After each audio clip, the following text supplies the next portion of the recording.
Okay, well, folks, let us go through the live chat. Now, in this one, I'm going to go a little bit kind of quicker because, unfortunately, we, went through it last night. So this will be sort of the simple version. Unit 5, here we go. There's our agenda, which you'll see anyway. Couple quick things. February 5th, Monday, last day of class. So if you still have stuff that you need to turn in, it has to be February 5th. Otherwise, it's too late. The course shuts off. A couple things to consider. Get Set Community, you'll see will show up on your end of things on your account. And that's sort of like the CTU alumni. If you're moving on after this class, why not keep in touch with some of your colleagues here at CTU? All right, the reading assignments coming up for this week. Here you go. Telepath, your intro to ethics, and your intro to Phil. In this, we're going to be getting into the philosophy aspect is going to be largely about this, determinism and free will. As well, they're going to get into nature, nurture, that sort of thing, which nature, nurture still refers to determination and free will. Determinism means you don't have any free choice. In other words, you could think of fate, genetics, psychological factors, whatever, where your nature sort of determines what you'll do. Whereas free will means that you have the ultimate choice to do what you want, be what you want. Hence, it's not nature, but rather nurture, that is environment, that makes us what we are. Okay, now I'm going to skip these over in the interest of time because there's a separate video that you can watch to see this little video here, okay? See, I'm not going to push play, but you can go back and watch this video. There'll be a separate link to it. Okay. As well as this one. I'm not going to play it now to save time, but you can watch it separately in a different link. Oh. And lastly, this one on Descartes and Sartre. Same thing. Separate link. It's just that it wouldn't let me send this whole thing as a PowerPoint presentation because it was too big. And so I had to chop it up into pieces. That's all that is. Okay, so in Telepath, remember when you're doing in Telepath, the way to get your best grade is to go back. Remember, you can always go back, right, and increase your scores. So in Unit 4, we got into this stuff, right? Right things, moral responsibility, human rights and dignity. And it was a lot of that deontology, if you recall, with Immanuel Kant and the categorical imperative and that kind of stuff. So if you did great on it, fine. If not, consider going back and redoing it. And you can always ask me about stuff that was particularly challenging or you didn't quite understand, And here's where we're going in this Unit 5. We're doing ethics in the 21st century. So the philosophy part is about like free will, philosophies of free will. The application part is what things look like in terms of ethics in the 21st century. Because what has changed drastically is that technology has really changed what we call community and how we treat each other in cyberspace. That's changed a lot of the game. And so it's like we've almost got to reinvent what ethics looks like in our current age. So remember, you can always go back, and your grades are never final until the course ends. So even though it's week 5, you could go back to week 1 if you want to and increase your grades. All right, ethics in the 21st century. Here we go. One of the things to keep in mind is that as you're rolling forward here in your academic career at CTU, and you've already, a lot of you guys have had years of experience in your career fields. So you put that together, you're probably in a position to become a leader in your company, right? To get into management and leadership in some regard. And so, what does that look like? Well, like, what is a good leader? And you can read all kinds of stuff. There's books all over the place of how to be a business leader and all this kind of stuff. And so we're just going to look at sort of a couple more general things. And things like effective leadership is to, be able to turn visions into reality, right? So a good leader has a sense of what needs to be done. And in a way, anybody can do that, right? Having a dream is not necessarily, success. It's realizing that dream, right? And that's what leaders are able to do. And unlock the potential of other people, the people underneath of them. And as we'll see, one of the most important things about being a leader is that leaders are moral exemplars. In other words, they set the example, right? So if you want your, employees to be efficient and, not be gossips and have a harmonious, workplace, then you've got to set the example, right?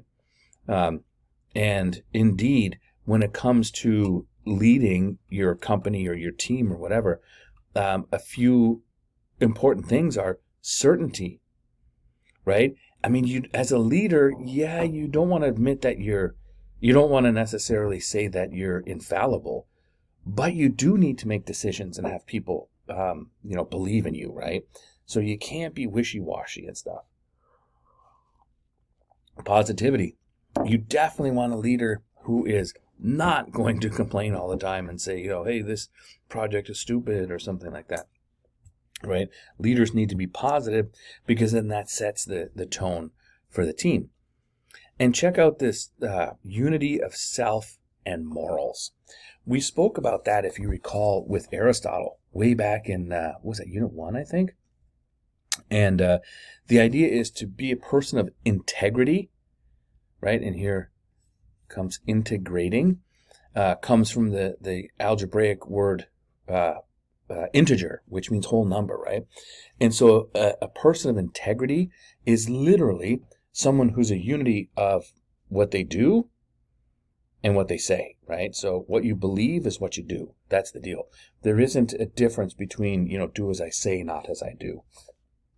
And that is a good leader. All right. So some ideas about ethical leadership. Whoopsie daisy, what happened there?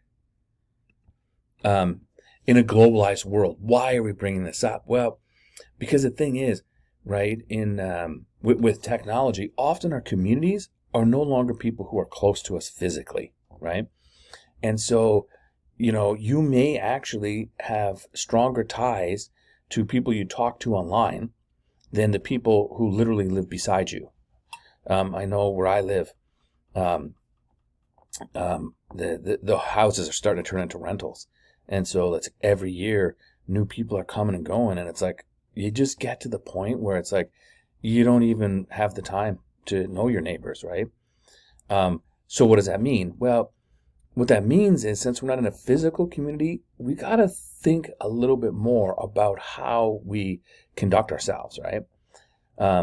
Like, have you noticed this, that oftentimes people in an online setting will say and do things that they wouldn't if they were in front of you, right?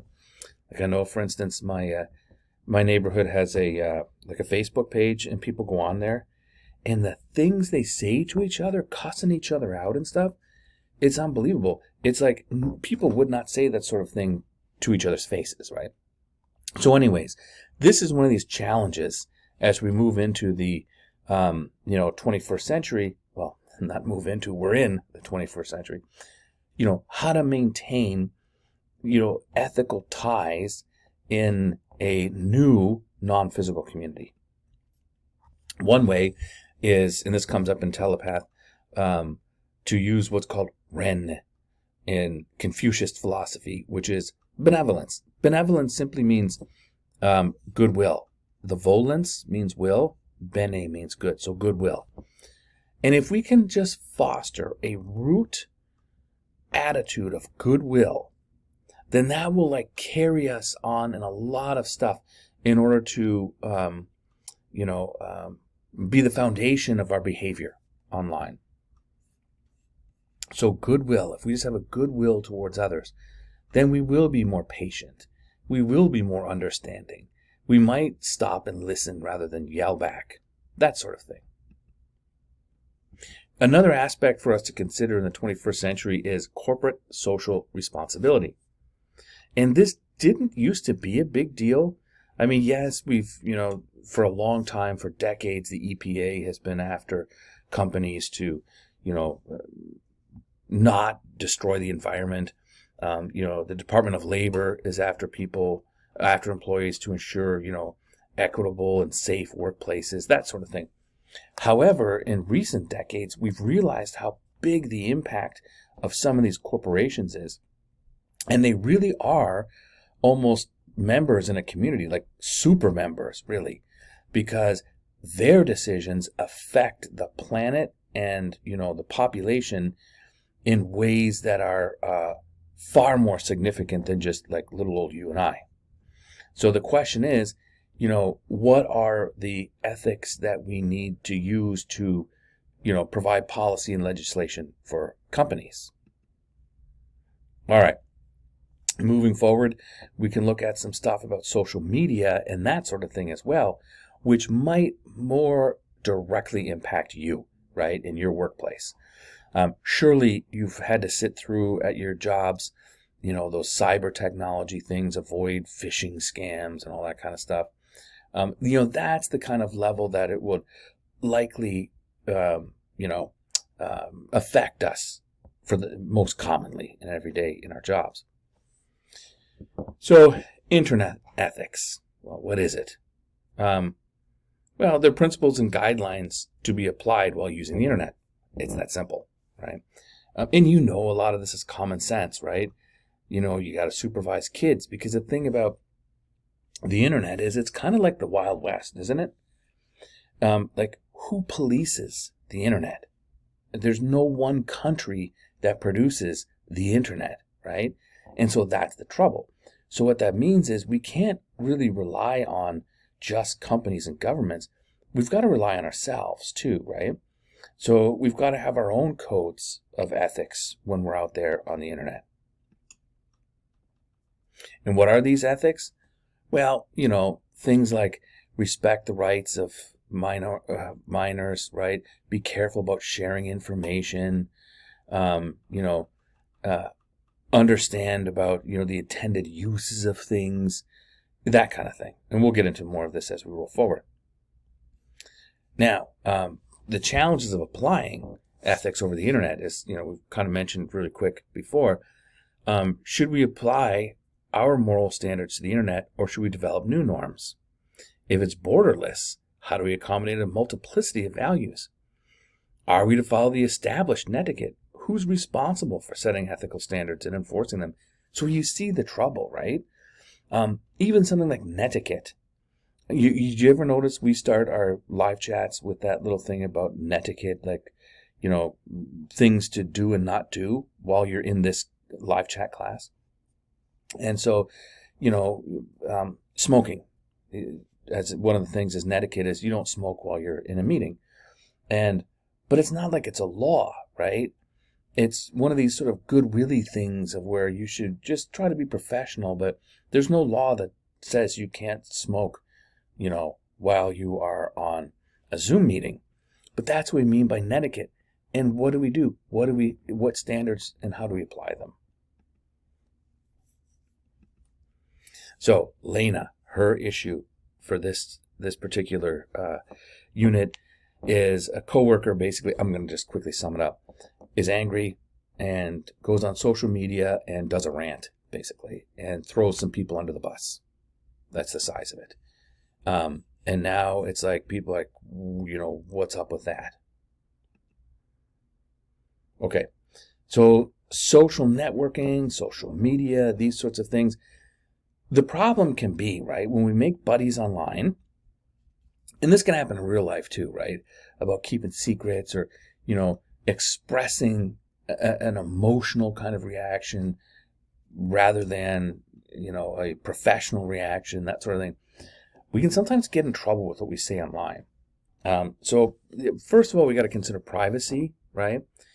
And, obviously there's predators out there and stuff, but even we've got to keep in mind that if we say it in a social media platform, it is public, right? Even if you're only saying it to your own friend on Facebook, that can be cut and pasted, that can be forwarded. So it's like it's recorded, right? The old days of talking to your friend at a park bench and it's just between you and them, those days are kind of gone when it comes to social media. So you add that to, online bullying, fakes, deep fakes, and all this kind of stuff. We've got to be a lot more conscious about how we carry ourselves on the internet than we do necessarily in just talking to people physically, right? And that's what we mean by disclosure. Very often we give out way too much information about ourselves and what we're up to. And you probably know that a lot of criminals look on, Facebook and social media to see where people are and who's not home in neighborhoods and stuff like that. So yeah, it's important to be careful about that.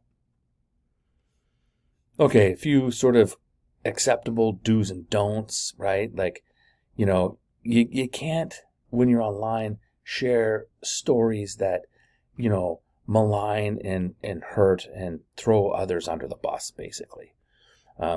In fact, people can get sued. I know of people who have been fired for things they said about their jobs online. Hence, a lot of companies now have social media policies. Here's a couple of examples. Best Buy. The company does not want information shared that isn't meant to be public. IBM, clear-cut guidelines regarding what cannot be shared. So, and you can check this out. I'm not going to go into detail. But just know that if the company you work for doesn't yet have a social media policy, it probably will. And these are all about making sure that you're protecting other employees as well as the company, right? But also the person who's posting, because often when we're angry, we can say things in anger that we regret, obviously, right? But from a legal point of view, when we go out on a rant, we might actually be committing libel, right? And we could actually be sued for things that we say online, especially, here's the problem, if it appears to others that you're representing the company, right? So if you're out there, say you work for Starbucks and you hate Starbucks and you're angry at them and you say Starbucks this, Starbucks that, people might think that you're representing them. Now you got a real legal problem. Oh, there's this scenario again. The solution, to make a long story short, make a social media policy. So it sets the guidelines very specifically, right? In your HR department will say, here's what you can say, here's what you cannot say. And a lot of places these days will basically do this. They cover themselves like this. Do what you want. Just make sure that you don't give out, private information about other people. And you have to be very, very upfront about saying, my points do not represent the company, that kind of thing. But it'll be spelled out by your HR. And therefore, if you follow those guidelines, you're not going to be in trouble. And we are all digital citizens, right? Like, as we mentioned a minute ago, the internet's a different world. And we're not beside each other. We don't see our body language. We don't, interact in a physical way with people. And so, we got to be careful about such things. In fact, we have to be even more aware of being polite and respectful. For instance, do you ever notice sometimes if you're in a hurry, you might fire off a text or an email, and then because you don't have time to couch it and write it very nicely, so you just like a quick almost memo, right? And then the person thinks you're mad at them or something. And that's exactly what we're talking about, because very often, there's no body language, there's no context. When you read a text, you don't get to see the facial expressions. Is the person kidding? Are they just really in a hurry trying to get something out? Or are they angry at you? Again, we don't have necessarily those clues. So therefore, we need to be good digital citizens. It's almost like, we should have a persona when we go online.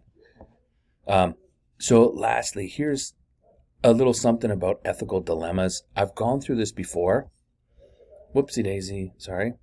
And this is in the first, announcement. But I just wanted to put this out again. Some people are still having a tough time knowing the difference between describing a problem versus analyzing an ethical dilemma. An ethical dilemma, remember, is a conflict between two potentially true ethical principles. It's not about my work screwed me over, so I did this, this, and this. So just FYI, it's a 2-page thing. And again, the whole of this is available on the first announcement, but it's here as well. Alrighty. And our final discussion board will be coming up this week. Remember a couple things about the discussion board that I'm looking for. 1, do you mention something from the readings? Bring in something. So you want to say, if you're going to comment on the question, blah, blah, blah, blah, blah. And this reminds me of our discussion of Jean-Paul Sartre from, the reading. Something, bring in something to show that, you're using the readings to grow. And also remember, best practices, edit your work real quick. Just a very quick little, proofread, eyeball to catch some grammar issues, and you'll be good to go. And that, my friends, is about it. We are on our last live chat. So don't forget that Monday is the last day you can turn anything in. Alrighty? And I think that is the size of her. So have a wonderful week. So long.